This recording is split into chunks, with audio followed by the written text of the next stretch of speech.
In the months since Israel expanded its attacks against Hezbollah, the country's south has been pummeled by airstrikes and a slow and steady Israeli ground invasion. But lately, the country's north has also come under fire. This house in the sleepy mountain village of Eitu is now the scene of one of the deadliest single Israeli attacks since the war here began.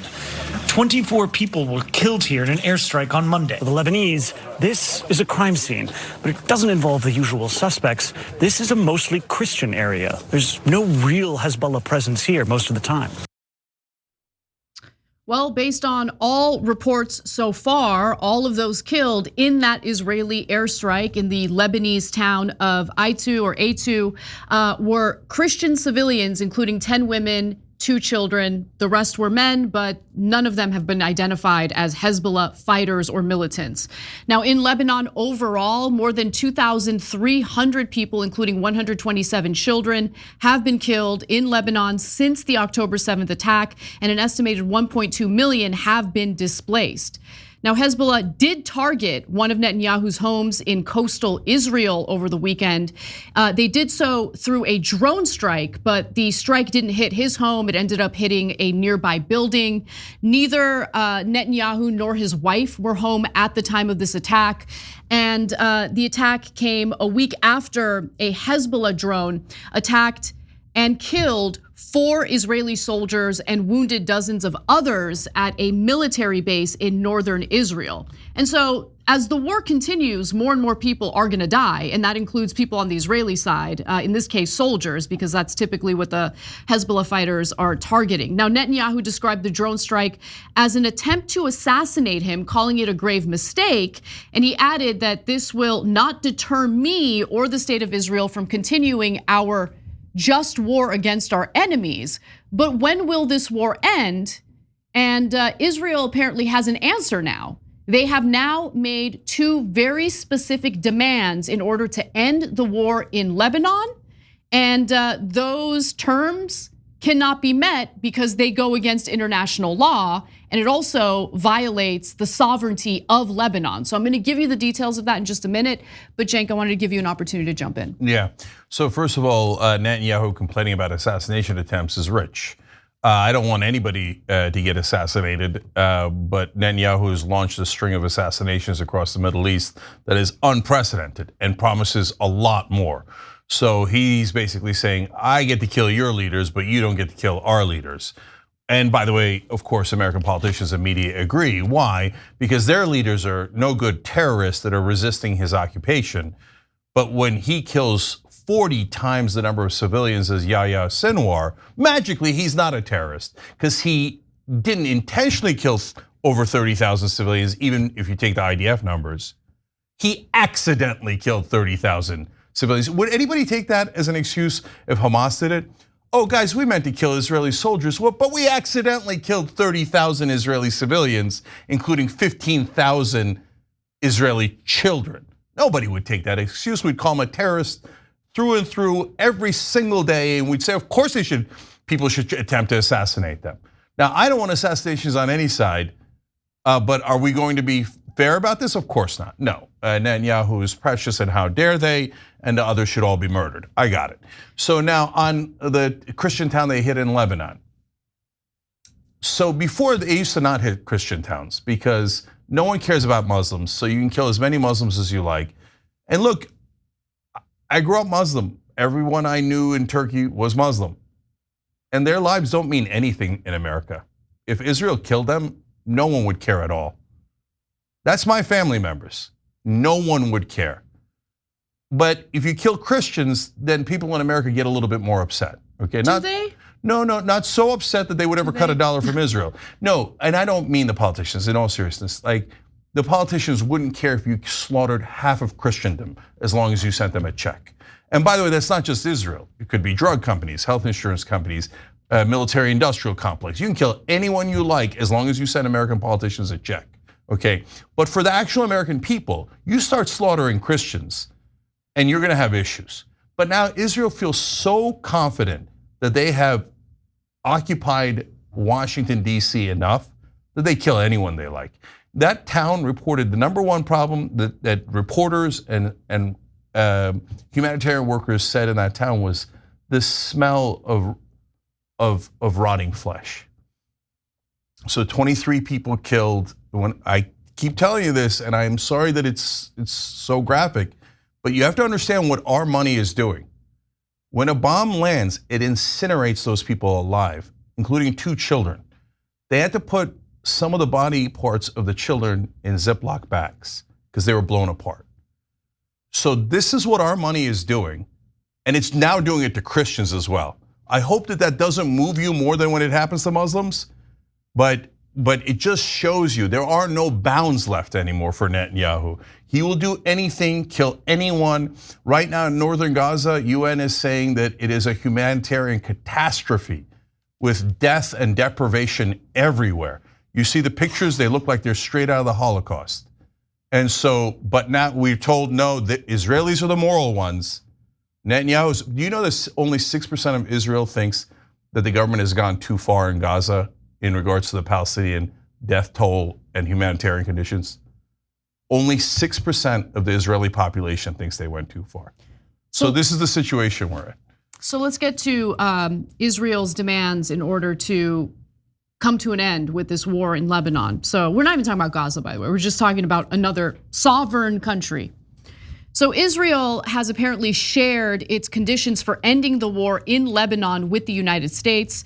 And to me, it's clear that they literally want to occupy Lebanon. So 2 US officials and 2 Israeli officials who spoke to Axios on condition of anonymity shared this so-called diplomatic solution with the US last week.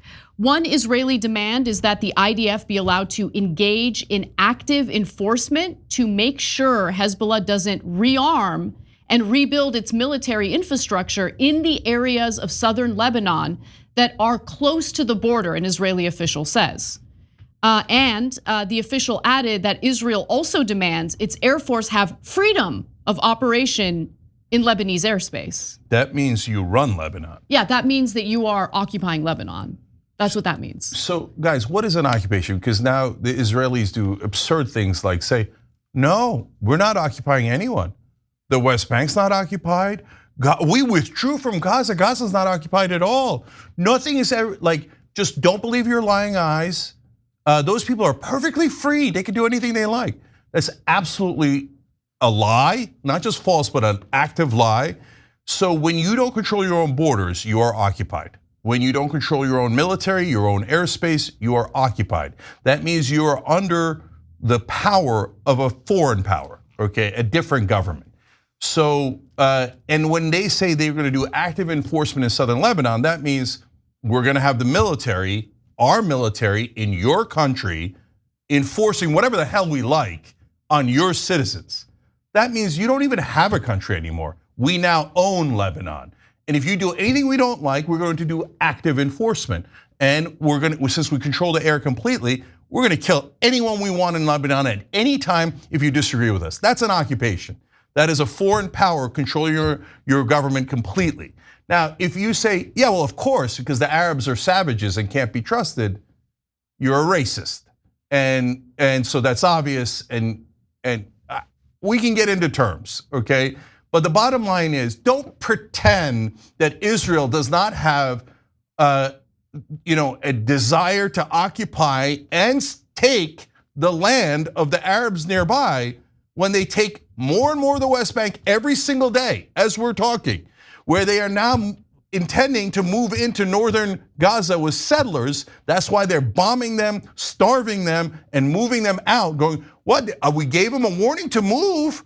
We gave them a warning that we're doing ethnic cleansing and genocide, and if they don't move, we're gonna murder them and their children. But they didn't move, they had it coming.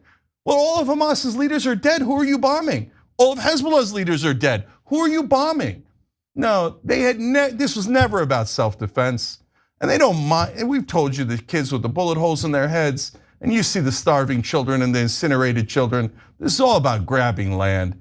This Israel has turned into exactly what they most feared and despised, and it is absolutely heartbreaking to see. So their 2 demands are unworkable according to international law. In fact, the UN Security Council Resolution 1701 indicates that this is unworkable. The resolution states that the Lebanese armed forces and the UN interim force in Lebanon enforce a ceasefire between Israel and Hezbollah. Now, what Israel wants to do obviously would undermine Lebanon's sovereignty, and it would go against this UN Security Council resolution. In response to that concern, an Israeli official said this: "We are talking about 1701 with increased enforcement. Our main message is that if the Lebanese army and UNIFIL do more, the IDF will do less, and the other way around." So in other words, like, we want to be that additional enforcement, and we won't have to do much if, the Lebanese military and UNIFIL do what we need them to do. But it still flies in the face of a sovereign country's ability to remain a sovereign country and not have an occupying force within it. Yeah, look, we try to be as fair as humanly possible. So UNIFIL, in my opinion, did not do a great job of enforcing that ceasefire from the Lebanese side, because Hezbollah did entrench itself in southern Lebanon, and they do fire rockets into Israel. So if you say, hey, wait a minute, should we change the leadership of UNIFIL? How do we enforce this ceasefire in a way that's reasonable? That's all a reasonable conversation. If you say Lebanon doesn't control its air anymore, we do. You can't control southern Lebanon, Israel does. That's not a reasonable conversation. That's an occupation, that's oppression, and that'll be fought day and night. And by the way, not only that, you'll ruin any moderation there is in Lebanon. You'll create more radicalism. And 1.2 million Lebanese have been displaced now. Do you think they're going to be allies of Israel? Or do you think they might hate Israel for the rest of their lives? Families talking about, well, we had left everything behind. We've lost everything because we were so scared that Israel was going to kill us that we moved. Now we've got nothing left. Do you think that they're going to be great friends and allies of Israel going forward? No, Netanyahu is purposely driving hatred so it leads to endless wars so he can stay in power. And they can take more and more land while pretending to defend themselves. I don't think that it's a mistake that the Israeli government is proposing two unworkable demands in order to end the war in Lebanon. I mean, it's very similar. It's a similar pattern to what we saw in the ceasefire negotiations with Hamas. Finally, they would both sides would agree, right, on a ceasefire deal, and then Netanyahu would change the terms to something that was unworkable because he didn't want a ceasefire. And I'm seeing a similar pattern so far in regard to Lebanon. Hey, thanks for watching that video. We really appreciate it, guys. And we appreciate it if you become members, because that allows us to be independent, honest, progressive, all the things that you don't get from corporate media. And all of that is because of you guys. Hit the join button below and become one of us. Become a young Turk.